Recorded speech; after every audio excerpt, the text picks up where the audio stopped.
everyone. Hi. Welcome back to my channel.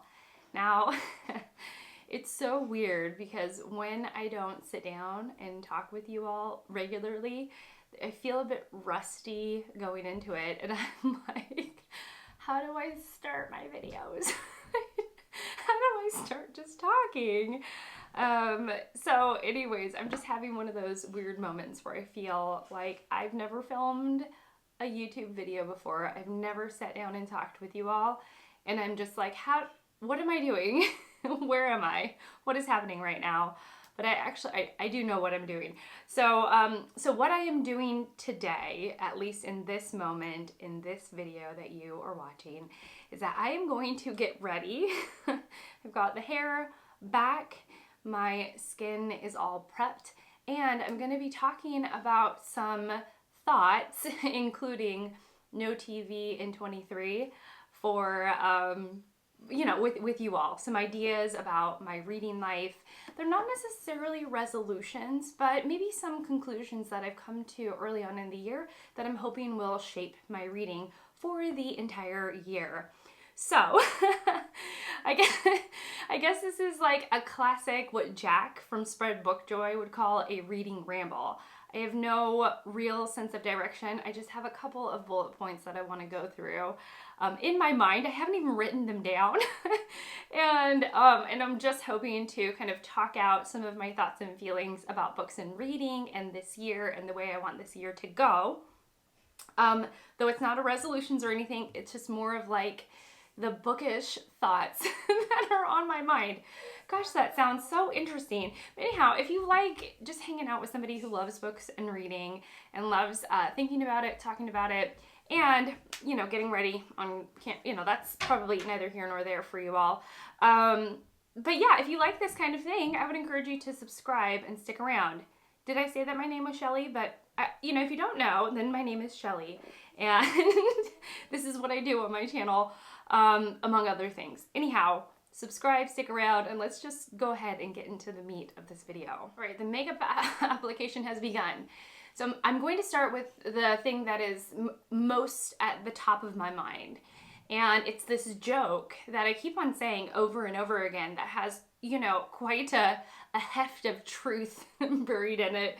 And I keep on saying that I'm going to do a no TV in 23. And here's how it came about. I'll tell it story time style. I finished reading the Magicians series by Lev Grossman.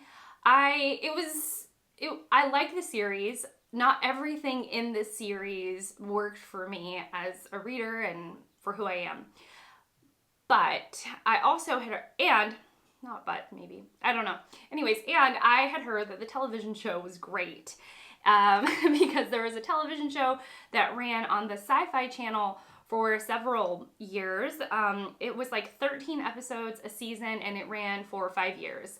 And for me, I don't want to get sucked into a television series that has like 180 episodes. I'm just like, it would just take me probably a whole year to watch a television show that was just that long standing.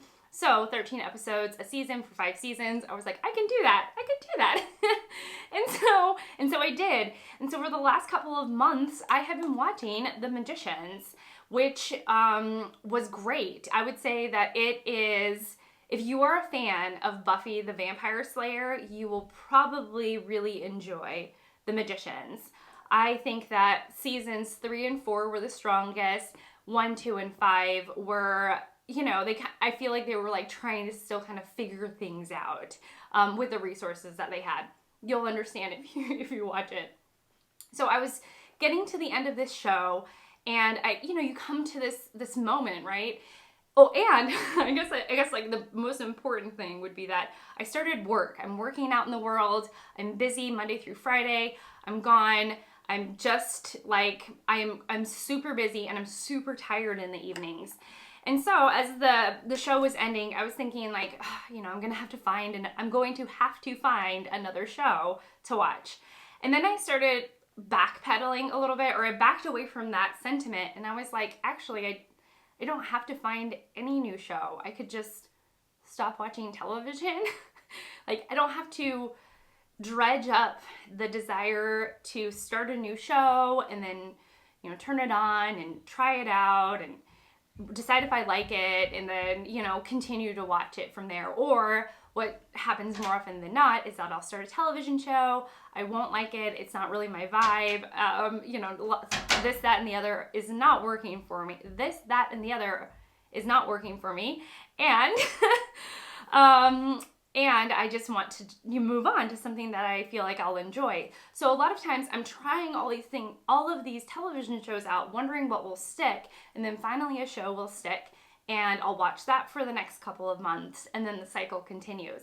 And so as I was beginning to approach this television cycle, in which I was going to probably try out a couple of different shows, some of which I would like and some of which I would just really dislike.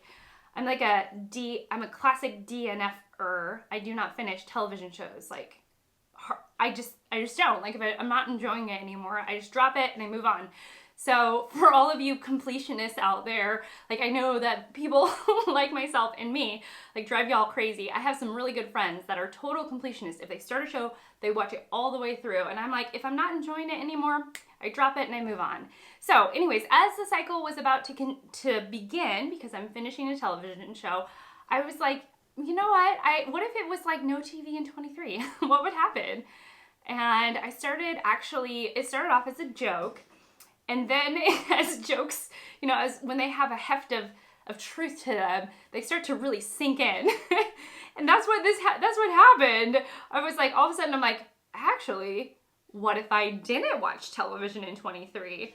Or like I didn't, you know, do that thing, you know, where I'm seeking a new television show and really trying to figure out what I want to watch and tra-la. So the Magicians ended, and I haven't been watching television for like 10 days. I know it's early. Whereas like the sentiment of like no TV in 23 would imply the whole year. And it's going well. I'm really enjoying it. However, I am realizing, oh gosh, I'm like still barefaced. Let me get a little color on my face, and then I will tell you however I am realizing, which will only be 1 second for y'all. I'm feeling more put together now. And so here, I was going to be like, however, you know, and I know where my thought was going, but let me back up a tiny bit.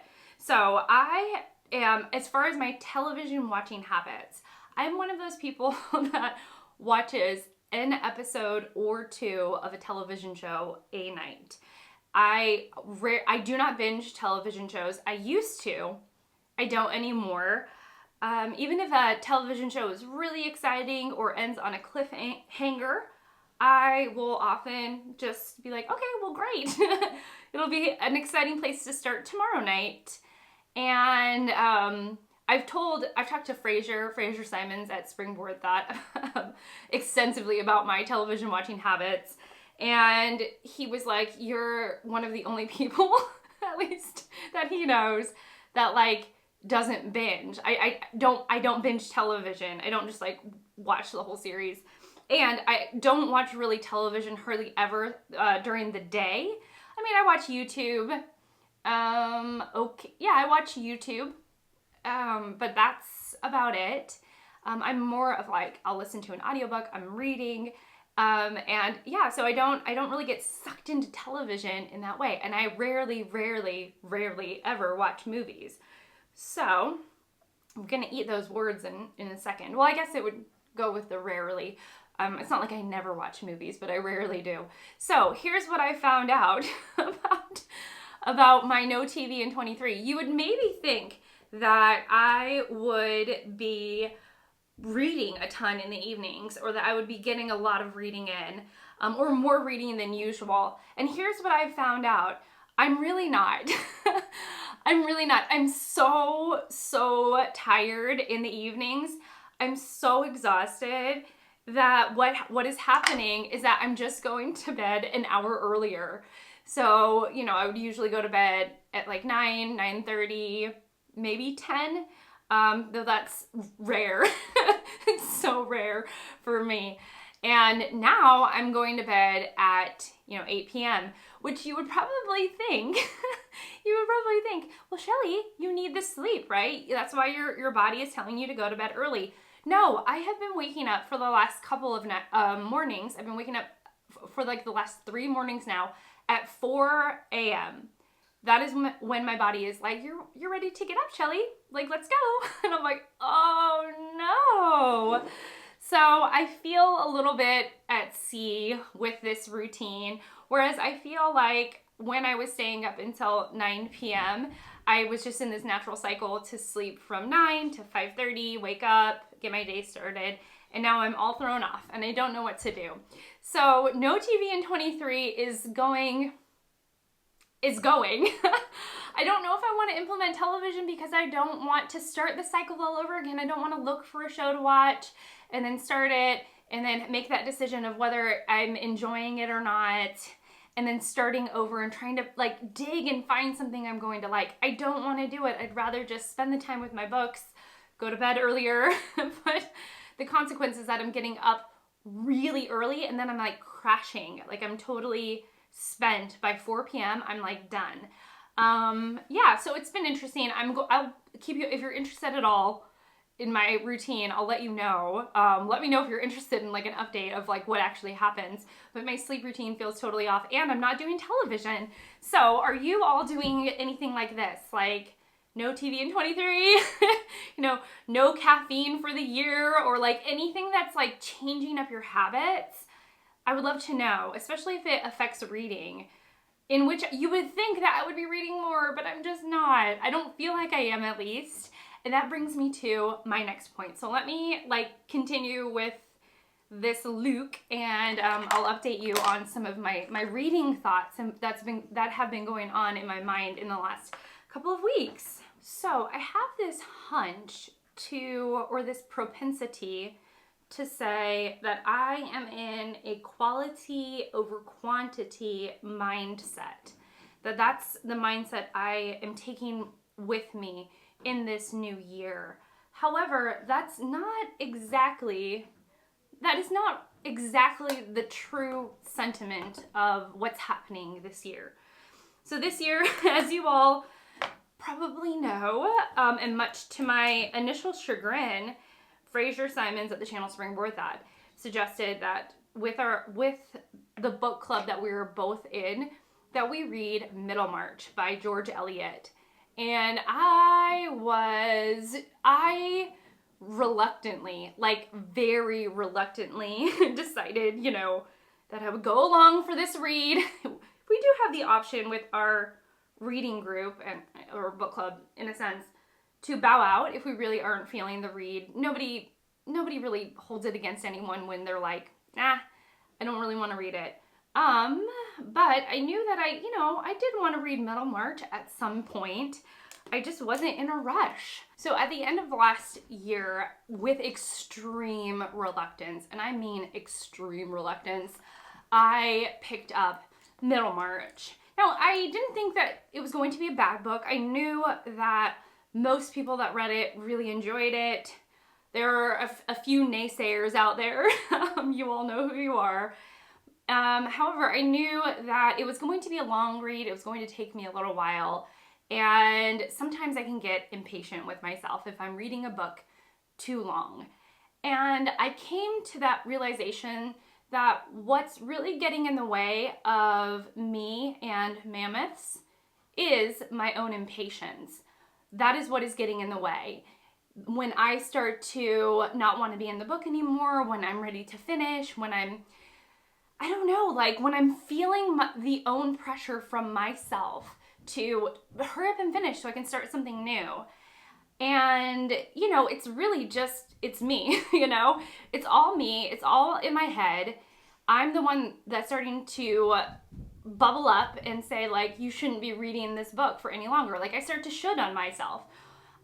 You should be reading something else. You should have finished this quicker, and so on and so forth. And you can just kind of spiral from there. And it's not a nice thing that I do to myself. We had an interruption. Y'all know how it goes. So as I was prepping myself to read Middlemarch, I started it and I realized that I really, really, really loved George Eliot's writing. And then this thought came to me that as long as I'm not if, let me start that over. As long as I am enjoying what I'm reading, what does it matter if I finish really quickly or really slowly? Like, what does it matter? Whose timeline am I on? And isn't the point of my reading to read things that I love? So I was like, I took a page from Kelly from Books I'm Not Reading. I'll leave her channel link down below. She said the exact same thing about Les Mis by Victor Hugo. And so I saw her video right at the right time, and I said to myself, it's just gonna take, reading Middlemarch will take as long as it's gonna take. And that will be that, essentially. And I'm not gonna rush it. I'm not gonna be mean to myself if it takes a while. I am going to just read this, and it will just take as long as it needs to take. And I have been loving my reading this month. Have I read a billion jillion books? No. Do I care? No, because I'm reading something that I am thoroughly enjoying. And I really want to take that sentiment into the rest of my year. So long as I'm reading something that I'm loving, then what does it matter how long it takes? So I've been thinking about that. I have, definitely made time every day to read, even amid my really busy life. And I've just been loving it. And George Eliot's Middlemarch, I'm just like, it is so juicy. It is so divine. And every time I sit down with it, it is like just communing with a beautiful piece of art, for which I am just so grateful, because that is what I love about reading. I love experiencing art on the page, essentially. So I'm loving it, clearly, and I have this new kind of mindset of like, it's been a slow start to the reading year, and guess what? I don't care. So yeah, now swinging to like a different direction, and probably my last thought for this video, is this. I want to start counting the picture books that I read for myself, not the ones that I necessarily read to my children, the ones that I'm reading because I'm interested in the art, the list that it popped up on, that I'm interested in reading it. I'm going to start counting those as books read. And I don't exactly know what I want to do with the picture books. But I do know that I have a huge passion for picture books. Like my joy overfloweth when I do read picture books. I just don't know where to incorporate them on my channel. And so I really need to do some thinking and some figuring out about that. However, like last weekend, I just, I had a stack of picture books. I had been meaning to read them. They were for a couple of different topic ideas that I had thought about, making videos around, diving into a couple of artists that I really love, diving into their work rather, the artist's work that I really love, that were, featured in picture books. And it was kind of nice to, log them as a book read, because it was rather motivating. It was like one of those really quick, short feedback loops where I was like, I'm reading a book, I'm reading a book, I'm reading a book, I feel good. Like, I feel great. So on the one hand, we have Middlemarch, and I'm like, it will take as long as it needs to take, and I'm just loving it. And then on the other hand, I'm like, and I'm reading 10 picture books in a day and logging those as books read. So I don't, it's like the opposite ends of the spectrum, but I feel really joyous in my reading. I feel really joyous in my reading. And again, I would love to start making videos and having conversations with BookTube about picture books. I feel like I start and then it falls apart. Like I start with an idea and then, I don't always follow through with it, or I make one video and then I don't continue. So if you all have some bright ideas about picture books and videos around picture books and how to do it, let me know. Let me know your bright ideas. I would love to hear them. But otherwise, I'm just like, I am loving my reading life. I'm loving my reading life. Not loving my energy levels in the evening and my weird sleep schedule, but I'm loving like the words in the books that I am consuming. With veracity. It's just been amazing. So anyways, those are all of my bookish thoughts for today. A reading ramble, if you will. And yeah, let me know, what has your reading life changed in any way? Have you had to make some maneuvers with your reading life or with your life in general? And how is that going? How are you riding the waves of life? I would really love to know that. And yeah, that's it. That's it from me. So thank you so much for watching. Thank you so much for spending this time with me. I really appreciate it. And I will see you all in my next one. Bye, guys.